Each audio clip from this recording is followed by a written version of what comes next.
नमस्कार विद्यार्थी मित्रांनो.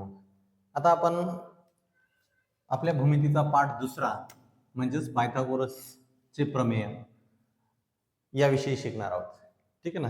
आपण पहिला पाठ झाला आपला शिकवून समरूपता. त्याचे सर्व व्हिडिओ सुद्धा तुम्ही पाहता आणि तुमची काही अडचण असली तर कमेंट सुद्धा करता. त्या कमेंटला मी रिप्लाय सुद्धा देतो. आता आपल्याला असंच दुसरा पाठ म्हणजेच पायथागोरसचे प्रमेय ह्याच्याबद्दल पण शिकायचे पूर्ण. जसं समरूपतेमध्ये काही प्रमेय होते तसेच काही प्रमेय पायथागोरसच्या प्रमेय या पाठात सुद्धा आहेत. त्याच्यापैकी एक तर त्याचं नावच आहे पायथागोरसचे प्रमेय आणि जे प्रमेय परीक्षेला वारंवार विचारले जाते असं परीक्षेच्या दृष्टीने महत्वाचं असं प्रमेय आहे ते. पुढे आहे ते त्याआधी अजून एक प्रमेय आहे पाठाच्या सुरुवातीलाच. प्रमेय आहे समरूपता आणि काटकोन त्रिकोण याच्या संदर्भात. ठीक आहे ना. आता समरूपता आपला धडा झाला आहे आधीच आणि आता आपल्याला या पाठात पायथागोरसच्या प्रमेयाबद्दल विषय माहिती घ्यायची. म्हणजेच काय तर काटकोन त्रिकोणाबद्दल माहिती घ्यायची. तर इथे पहिलं जे प्रमेय आहे त्याचं नावच समरूपता आणि काटकोन त्रिकोणाचं प्रमेय आहे. तर प्रमेय काय आहे ते वाचतो मी आधी. काटकोन त्रिकोणात कर्णावर टाकलेल्या शिरोलंबामुळे तयार झालेले दोन त्रिकोण हे मूळ त्रिकोणाशी आणि एकमेकांशी समरूप असतात. हे मी असंच्या असं पुस्तकातून नाही घेतलंय. पुस्तकात छोटंसं वाक्य आहे, मी थोडंसं त्याला मोठं वाक्य तयार केलं आणि मी आपल्या भाषेत बनवलं त्याला. पुस्तकात कसं कदाचित असं असेल की काटकोन त्रिकोणात कर्णावर टाकलेल्या शिरोलंबामुळे जे दोन त्रिकोण तयार होतात ते मूळ त्रिकोणाशी आणि परस्पराशी समरूप असतात असा शब्द आहे तिथं. मी त्याच्याऐवजी इथे एकमेकांशी लिहिलं आणि जे दोन त्रिकोण तयार झाले असा ऐवजी मी लिहिलं तयार झालेले दोन त्रिकोण हे मूळ त्रिकोणाशी समरूप असतात. अर्थ एकच आहे, फक्त तिथल्यापेक्षा हे वाक्य शब्द मला थोडे विद्यार्थ्यांना समजणारे वाटले म्हणून मी ते मांडले. ठीक आहे ना. तर पहिल्यांदा काय सांगितलं की काटकोन त्रिकोणात आणि कर्णावर टाकलेला शिरोलंब. आता काटकोन त्रिकोणाबद्दल तुम्ही आधीच्या वर्गात शिकले. काटकोन त्रिकोण म्हणजे असा त्रिकोण ज्या त्रिकोणात एक कोण 90 अंशाचा असतो. ठीक आहे ना. जसं की समजा ज्या कोणावर अशी खूण केलेली असेल तो कोण 90 अंशाचा असतो. तर मग कोणत्याही त्रिकोणाच्या तिन्ही कोणाच्या मापाची बेरीज 180 असते. त्याच्यामुळे त्यातला जर का हा एकटाच जर 90 असेल तर हा नक्कीच या सगळ्यापेक्षा म्हणजे या दोघांपेक्षा पण मोठा असणार आहे. ठीक आहे ना. कारण 180 पैकी निम्मा एकटा तोच आहे, पण 90 म्हणजे 50% तो एकटाच. याचा अर्थ हे दोघं मिळून 50% असतील है ना. म्हणजे या दोघांची बेरीज 90 येत असेल, हा एकटाच 90 आहे. मग कोणत्याही त्रिकोणातल्या सगळ्यात मोठा कोण जो असतो त्या सगळ्यात मोठ्या कोणासमोरच्या बाजूला कर्ण म्हणतात. आता या त्रिकोणातला हात सगळ्यात मोठा असल्यामुळे याच्या समोरची जी बाजू आहे ही झाली कर्ण. हे तुम्ही आधीच्या वर्गात शिकले है ना. कर्ण म्हणजे काय हे तुम्हाला माहिती आहे. आता शिरोलंब म्हणजे काय. तर शिरोलंब म्हणजे कोणत्याही त्रिकोणाच्या एखाद्या शिरोबिंदूतून हा शिरोबिंदू घ्या किंवा हा शिरोबिंदू घ्या किंवा हा शिरोबिंदू घ्या. कोणत्याही त्रिकोणाच्या कोणत्याही त्रिकोणाच्या एका शिरोबिंदूतून त्या कोणाच्या समोरच्या बाजूवर टाकलेला लंब. म्हणजे समजा उदाहरण घ्या, समजा हा एक शिरोबिंदू आहे या त्रिकोणाचा. याच्यावरून याच्या समोरची बाजू कोणतीही या बाजूवर जर का मी लंब टाकला, लंब म्हणजे काटकोनात छेदणारी रेषा. ठीक आहे ना. म्हणजे या बाजूला ही रेषा काटकोनात छेदायला लागली म्हणजे हा झाला लंब. तर याला म्हणलंय शिरोलंब. तसंच या शिरोबिंदूतून जर का मी या कोणाच्या समोरच्या बाजूवर लंब टाकला, उदाहरण समजा इथं असा, तर याला म्हणलंय आपण शिरोलंब. तर या प्रमेयात काय म्हणलंय की कोण्या काटकोन त्रिकोणात कर्णावर टाकलेल्या शिरोलंबामुळे. आता बघा सुरुवातीला इथं एकच त्रिकोण आहे एबीसी. ठीक आहे. आणि यातला बी 90 अंशाचा कोण आहे. मग हा काटकोन आहे. मग या काटकोन त्रिकोणात कर्ण हा झाला. तर या कर्णावर टाकलेला म्हणजे या शिरोबिंदूतून टाकलेला लंब त्याला म्हणलं शिरोलंब. तर या शिरोलंबामुळे आता सुरुवातीचा जो त्रिकोण होता त्या त्रिकोणाचे दोन नवीन त्रिकोणात रूपांतर झालं. एक झाला हा एवढा एक आणि एक झाला हा एवढा खालचा एक. ठीक आहे ना. तर इथे तेच आहे की काटकोन त्रिकोण एबीसी मध्ये बीडी हा शिरोलंब झाला. तर या शिरोलंबामुळे दोन त्रिकोण तयार झाले आणि ते दोन्हीही काटकोन त्रिकोणच येतं. कारण त्यामध्ये पण प्रत्येकात एक एक कोण हा 90 अंशाचा आहे. जसं की हा इकडचा एक लंब 90चा तर इकडचा पण 90चाच असेल आहे ना. बरोबर आहे ना. रेषीय जोडीतले कोण असल्यामुळे इकडून जर लंब आहे तर इकडून पण लंब आहे. शिवाय हा बीडी या लंब टाकलेला आहे एसी वर म्हणल्यावर तो दोन्ही बाजूला लंबच असणार आहे. इकडून पण आहे ना. काटकोनात छेदणार असं. ठीक आहे. तर दोन त्रिकोण जे तयार झाले हे दोन्ही त्रिकोण, प्रमेयाचं म्हणणं आहे की जो मूळ त्रिकोण एबीसी होता, काटकोन त्रिकोण एबीसी, त्याच्यासोबत आणि परस्परासोबत एकमेकासोबत, म्हणजे एडीबी हा या मूळ एबीसी सोबत समरूप असणार आहे, बीडीसी हा या मूळ एबीसी सोबत समरूप असणार आहे, शिवाय एडीबी आणि बीडीसी हे दोघं पण एकमेकासोबत समरूप असणार आहेत किंवा असतात, असं या प्रमेयाचं म्हणणं आहे. तर आता आपण ते पाहू की हे कसं सिद्ध करायचं. मग ह्याच्यासाठी आपल्याला दिलं काय, तर एक त्रिकोण दिलाय एबीसी आणि त्याच्यामध्ये त्रिकोण एबीसी मध्ये एक बीडी हा शिरोलंब टाकून दिलाय कर्ण एसी वर, म्हणजे तो लंब आहे, काटकोनात छेदा लागलाय, ठीक आहे ना, बीडी लंब एसी. आणि मग डी बिंदू जो आहे तो ए आणि सी च्या मध्ये आहे, एडीसी हे एकाच रेषेवरचे बिंदू आहेत, असा त्याचा अर्थ होतो. मग आता आपल्याला साध्य काय करायचंय, तर आपल्याला 3 गोष्टी साध्य करायच्या. एक म्हणजे त्रिकोण नवीन जो तयार झाला, जसं की समजा बीडीसी घेऊ किंवा एडीबी घेऊ, एडीबी हा जो नवीन काटकोन त्रिकोण तयार झालाय, एडीबी हा मूळ त्रिकोण एबीसी समरूप आहे हे दाखवायचं आपल्याला. अजून काय दाखवायचं आपल्याला,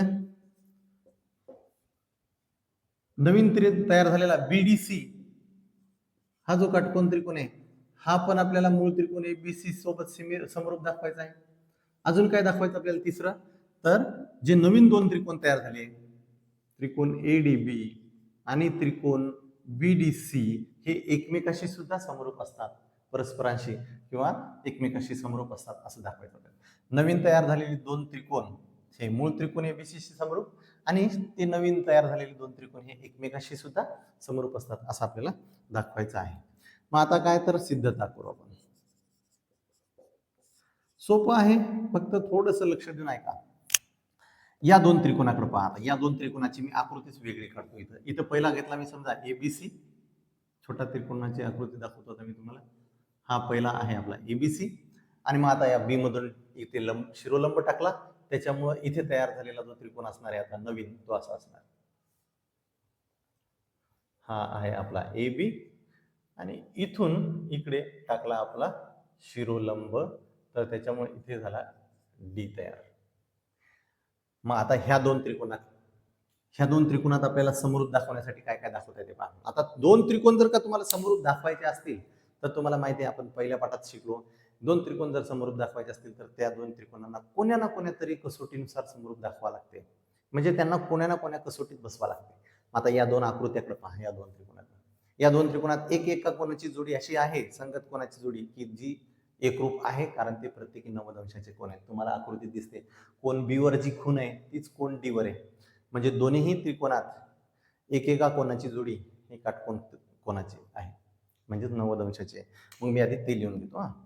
आता 1 नंबरचं सिद्ध करायला लागलो आपण. त्रिकोण एडीबी व त्रिकोण एबीसी मध्ये, या 2 त्रिकोणात काय लिहिता येते, एका कोणाची जोडी 90 अंशाची आहे, त्याच्याबद्दल लिहितो मी. एडीबी मध्ये कोणता कोण आहे, एडीबीच आहे, है ना, कोण एडीबी एकरूप कोण एबीसी, प्रत्येकी 90 अंशाचे कोण आहेत, हे आहे ना, ठीक आहे, प्रत्येकी 90 अंशाचे कोण, एका कोणाची जोडी झाली. आता हे 2 कोण समरूप दाखवण्यासाठी, हे 2 त्रिकोण समरूप दाखवण्यासाठी आपल्याला काय पाहिजे, ते कोणातरी कसोटीत बसवायचे. मग आता एक कोण तर एकरूप आला, मग अजून एक कोण जर का आणखी एखादा कोण दाखवू शकलो आपण, तर कोको कसोटीत ते 2 त्रिकोण बसतात. मग शोधा तसं काही आहे का, तर दिसते तुम्हाला इथं, तुमच्या लक्षात आलं पण असेल की कोण ए हा या त्रिकोणात आहे, तोच या त्रिकोणात आहे. कोण ए हा सामायिक कोण होते, बघा इथे बघा, कोण एबीसी मधला कोण ए आणि कोण एडीबी मधला कोण ए एकच आहे ना, म्हणजे त्याचं माप दोन्ही त्रिकोणातलं सारखंच असं, म्हणजे तो एकरूप आहे सामायिक कोण असल्यामुळे. मग एडीबी मध्ये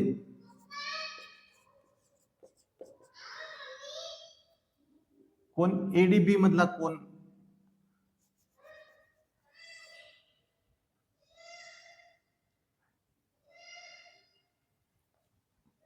त्रिकोण एडीबी मधला कोण ए, याला मी नाव देताना कसं घेतो, काटकोनापासून सुरुवात करतो. डी ए बी, कोण डी ए बी एकरूप कोण, यामधल्या कोणासोबत घेतला 90 पासून सुरू करा, बी ए सी, ठीक आहे ना. याचं काय कारण लिहिता येते आपल्याला, सामायिक कोण, सामायिक कोन, बरोबर आहे का? मग झालं, दोन कोणाच्या जोड्या आपण एकरूप दाखवल्या या दोन्ही त्रिकोणातल्या, म्हणून मला असं म्हणता येते की जो त्रिकोण एडीबी आहे तो समरूप असेल त्रिकोण एबीसी सोबत. कशावरून?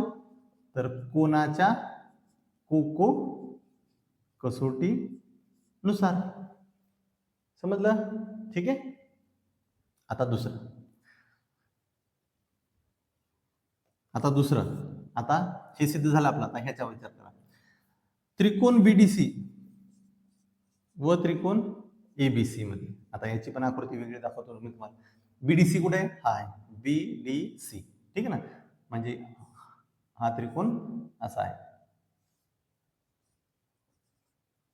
आणि इथे 90 अंशाचा कोन हा डी जो आहे, ठीक आहे ना. मग आता बघा ह्या दोन आकृत्या, आता ह्यांचं झालं आपलं सोडून, आता या दोघांचा विचार करा, ठीक आहे ना. पहा बरं, हे दोन त्रिकोण कशामुळे एकरूप समरूप होऊ शकतात? त्याच्यात काय काय आहे की जे तुम्ही एकरूप दाखवू शकता? याच्यासारखंच आहे, सेम. पहा, याच्यातही एक कोन सामायिक आहे आणि एक कोन 90 अंशाचा. याच्यातही एक कोन 90 अंशाचा, याच्यातही एक कोन 90 अंशाचा, म्हणजे 90 अंशाची वाली एक जोडी तर आली एकरूप. अजून कोको कसोटीत बसवण्यासाठी अजून एक कोन आहे बघा. हा जो सी कोन आहे हा इथं पण आहे, हा बघा सी.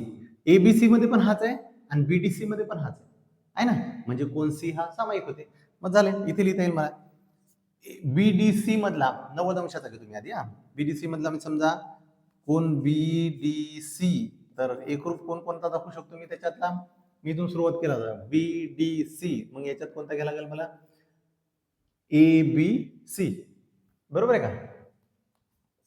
कोन एबीसी. काय कारण लिहिता येते याचं? कारण लिहिता येते प्रत्येकी 90 अंशाचे कोन, बरोबर का? चला दुसरं, आता सामायिक कोन पहा. सामायिक कोन कोणता आहे? सी, है ना. मग याचं 90 वाल्यापासून सुरुवात करू. डी सी बी आणि इकडे बी सी ए, बरोबर आहे का?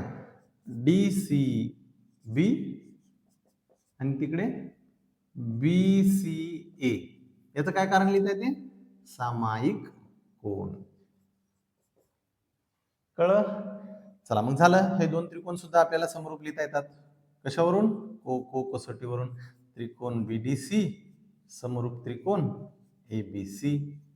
कशावरून? कोको कसोटी. समजा लागलं का तुम्हाला? आता मी याला 1 नंबर देतो आणि याला 2 नंबर देतो, ठीक आहे. बघा आता हे पण झालं आपलं सिद्ध. आता राहिला फक्त ते, आणि ते तर सिद्ध झालंय पण ऑलरेडी. तुम्ही पहा इथे काय झालंय? एडीबी एबीसी सोबत समरूप आहे, इथे बीडीसी एबीसी सोबत समरूप आहे, बरोबर आहे का? मग या दोन 1 नंबर आणि 2 नंबर समीकरणात उजव्या बाजूला एबीसी एबीसी आहे, उजव्या बाजू एक सारखे आहेत. मग या दोन समीकरणाच्या डाव्या बाजू पण सारखे असतील. म्हणजे मला काय लिहिता येते? समीकरण 1 व 2 वरून काय लिहिता येते? त्रिकोण एडीबी समरूप त्रिकोण बीडीसी. एडीबी बीडीसी हे पण समरूप असते. झालं, समजलं? ठीक आहे, सोपं आहे ना. व्हिडिओ आवडल्यास लाईक करा आणि मॅथ्स विथ वैभव सर चॅनलला सबस्क्राईब करा.